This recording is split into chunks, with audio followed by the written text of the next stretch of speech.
समझिए क्वेश्चन हम लोग का क्या है। क्वेश्चन ये बोल रहा है एक गोलाकार कांच के बर्तन की एक बेलन के आकार की गर्दन है, जो कि फोटो में दिखाया गया है।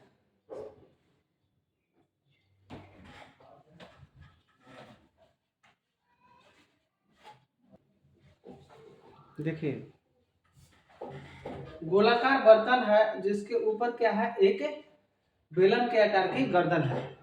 गोलाकार बर्तन है जिसके ऊपर एक बेलन के आकार का उसका गर्दन है, जिसकी लंबाई 8 सेंटीमीटर है। इसकी लंबाई कितना है, 8 सेंटीमीटर।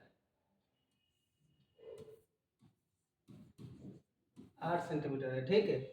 और इसका व्यास है 20 मीटर है। 20 मीटर है, 20 सेंटीमीटर होगा, क्या होगा, 20 सेंटीमीटर ना। इसका व्यास कितना है, 20 सेंटीमीटर, ठीक है। 2 सेंटीमीटर है, तो 2 सेंटीमीटर, 20 सेंटीमीटर नहीं है, 2 सेंटीमीटर है, ठीक है। 2 सेंटीमीटर है,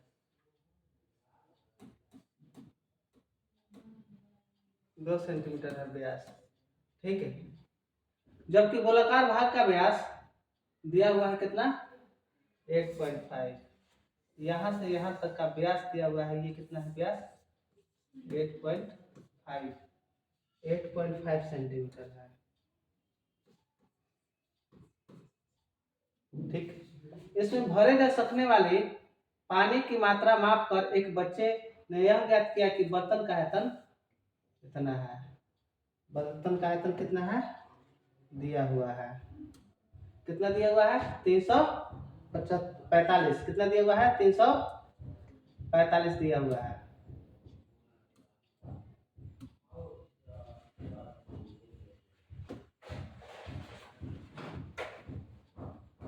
कितना दिया हुआ है, 345 दिया हुआ है, ठीक है। तो जांच कीजिए कि उस बच्चे का उत्तर सही है या नहीं, यह मानते हुए कि उपयुक्त मापन आंतरिक मापन है और पाई का मान कितना दिया हुआ है, 3.14, 3.14 है, ठीक है। ये हम लोग मटेरियल दिया हुआ है, यहाँ लिख देते हैं क्या है, बेलन का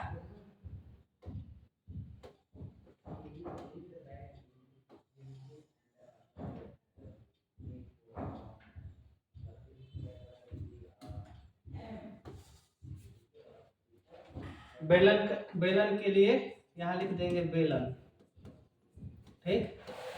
बेलन के लिए एच क्या दिया हुआ है, एच बराबर 8 सेंटीमीटर, डी बराबर दिया हुआ है 2 सेंटीमीटर, आर बराबर क्या हो जाएगा, 2/2, कट के 1 सेंटीमीटर हो जाएगा। कितना हो जाएगा, 1 सेंटीमीटर हो जाएगा ना, 1 सेंटीमीटर। आर बराबर 1 सेंटीमीटर, ये आर हो गया, ये ऊंचाई हो गया। और गोलाकार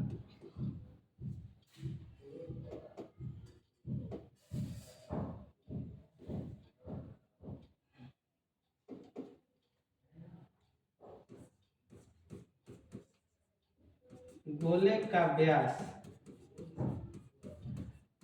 गोले का व्यास डी बराबर कितना दिया हुआ है, 8.5 सेंटीमीटर। आर बराबर क्या हो जाएगा, 8.5/2 सेंटीमीटर हो जाएगा। किसी को दिक्कत नहीं ना, 2 सेंटीमीटर। तो अब इसका आयतन निकालने के लिए हम लोग क्या करेंगे, लिखेंगे बर्तन का आयतन। क्या लिखेंगे, बर्तन का आयतन लिखेंगे। बर्तन का आयतन निकालने के लिए हम लोग क्या करेंगे,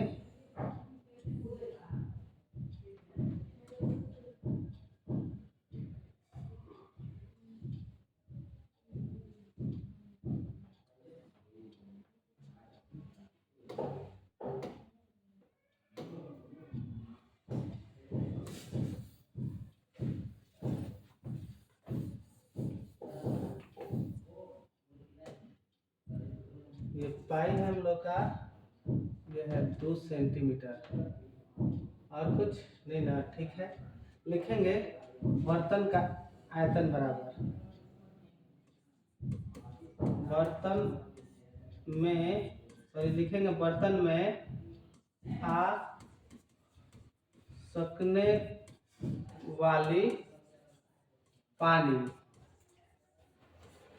जब भी अगर किसी भी बर्तन में पानी भरा जाएगा, उसका पानी कितना आएगा, पानी कितना आ रहा है उस बर्तन में, ये निकालना है। तो हम लोग को आयतन निकालना होगा। क्या निकालना होगा? आयतन, क्योंकि पानी जगह घेर रहा है, इसलिए हम लोग आयतन निकालेंगे। आयतन क्या हो जाएगा हम लोगों का? गोले का आयतन प्लस में बेलन का आयतन। लिखेंगे गोले का आयतन प्लस में बेलन का आयतन। तो आप लोग सब लोग जानते हैं गोले का आयतन क्या होता है? 4/3 पाई आर क्यूब। बेलन का आयतन क्या होता है? पाई आर स्क्वायर एच। तो देखिए पाई हम लोग निकाल लेंगे, पाई कॉमन है तो पाई निकाल लेंगे। बाकी क्या बच जाएगा?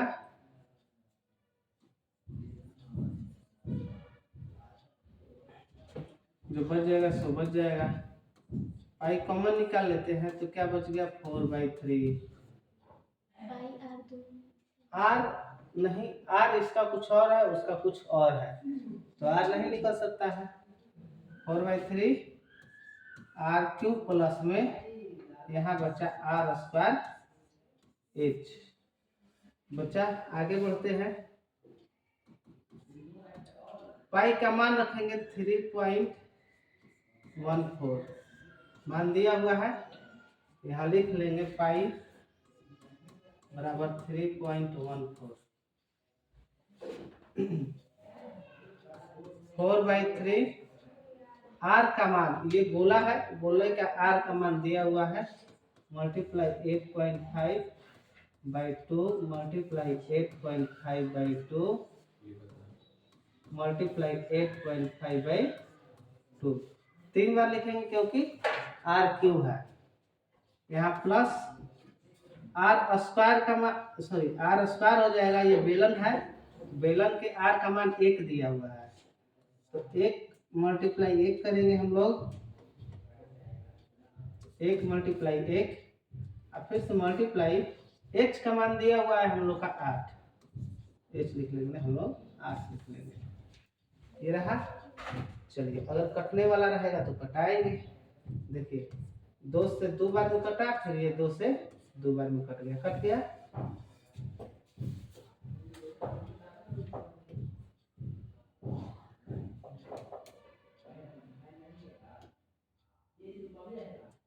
दो को 2 से 4 कट गया, 3 से तो कटेगा नहीं, ऊपर ऊपर मल्टीप्लाई, नीचे बच गया 3 गुना के 6, बच गया ना।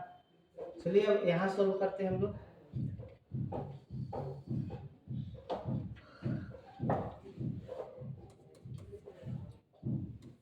3.14 यहाँ हो जाएगा कितना?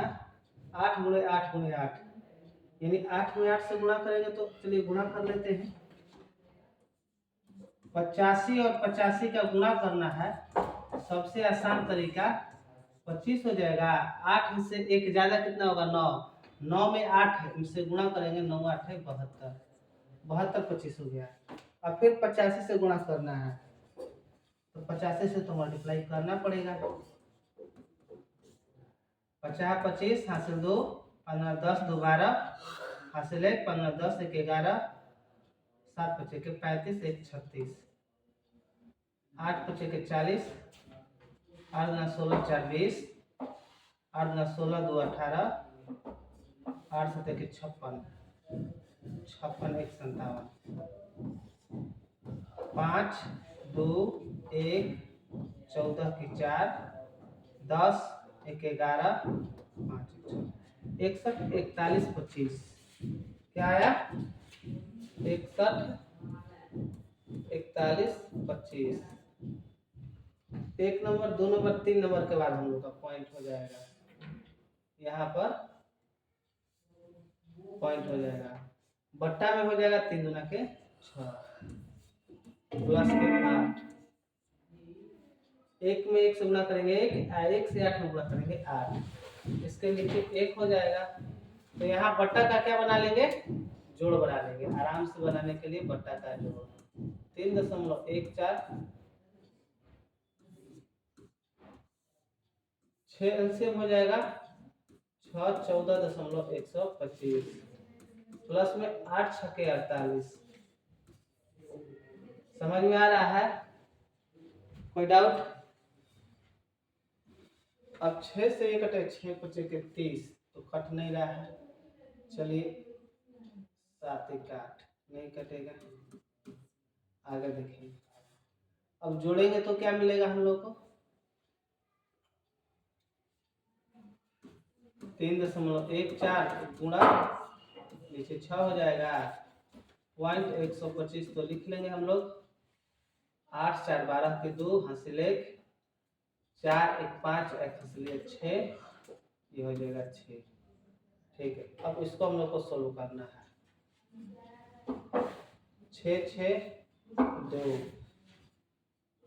7 8 8 2 10 10 16 6 22,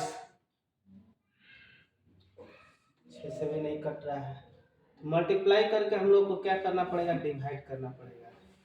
क्या करना पड़ेगा, डिवाइड।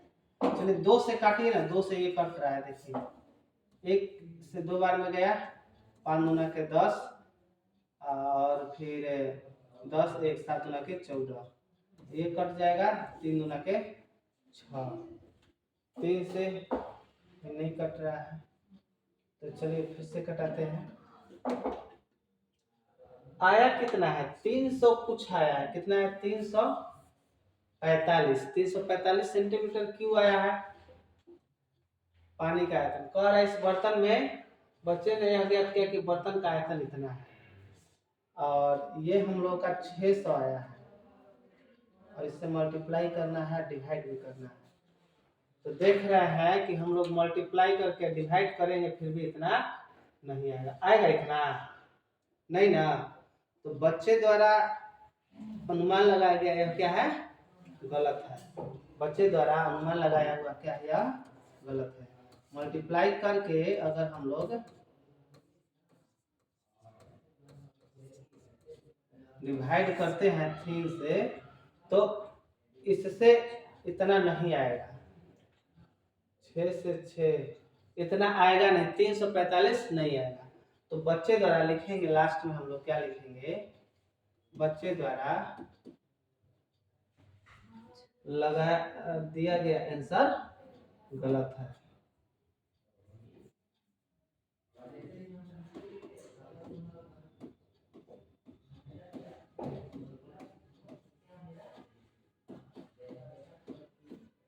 बच्चे द्वारा दिया गया आंसर, उत्तर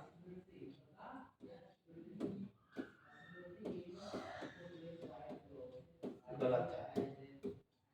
समझ में आया? चलिए नोट कीजिए।